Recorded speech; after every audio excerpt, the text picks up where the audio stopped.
Jahon chempionati. Guruh bosqichi 2-tur.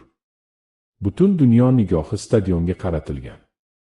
Bir tomonda futbol tarixining eng buyuk afsonasi, 5 karra oltin to'p sohibi Cristiano Ronaldo va uning yulduzli Portugaliyasi.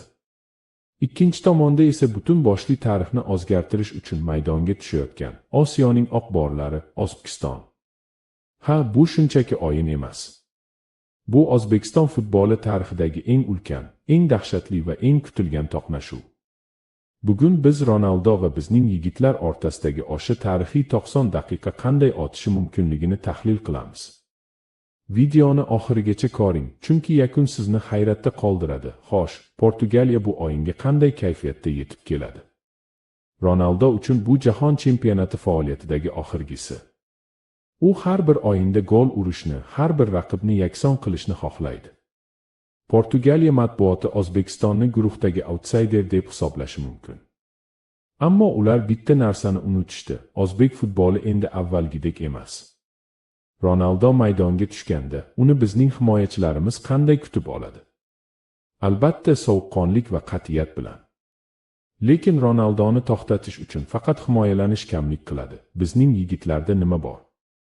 Birinchidan, bizda Yevropa futboli havosidan nafas olgan va grandlarga qarshi qanday o'ynashni biladigan Eldor Shomurodov bor. Ikkinchidan, Portugaliya himoyasini chalkashtirib tashlay oladigan, maydondagi har bir qarich yerni ko'radigan Abbosbek Fayzullayev kabi wunderkindimiz bor.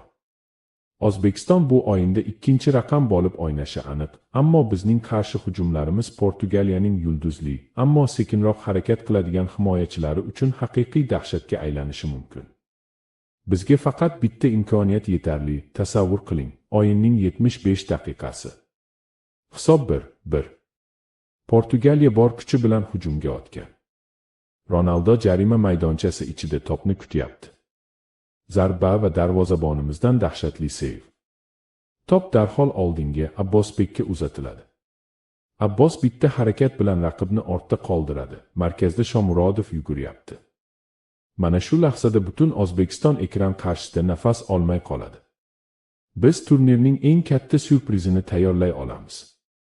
Chunki futbolda nomlar emas, maydonda borini berganlar g'alaba qozonadi. Do'stlar, bu shunchaki taxmin emas, bu biz yaqin orada guvohi bo'lishimiz mumkin bo'lgan haqiqat. Xo'sh, sizningcha O'zbekiston terma jamoasi Cristiano Ronaldoni to'xtata oladimi? O'yin qanday hisobda yakunlanadi? O'z taxminlaringizni hoziroq kommentariyada yozib qoldiring. Agar yigitlarimizga ishonsangiz, videoga like bosing va kanalga obuna bo'ling.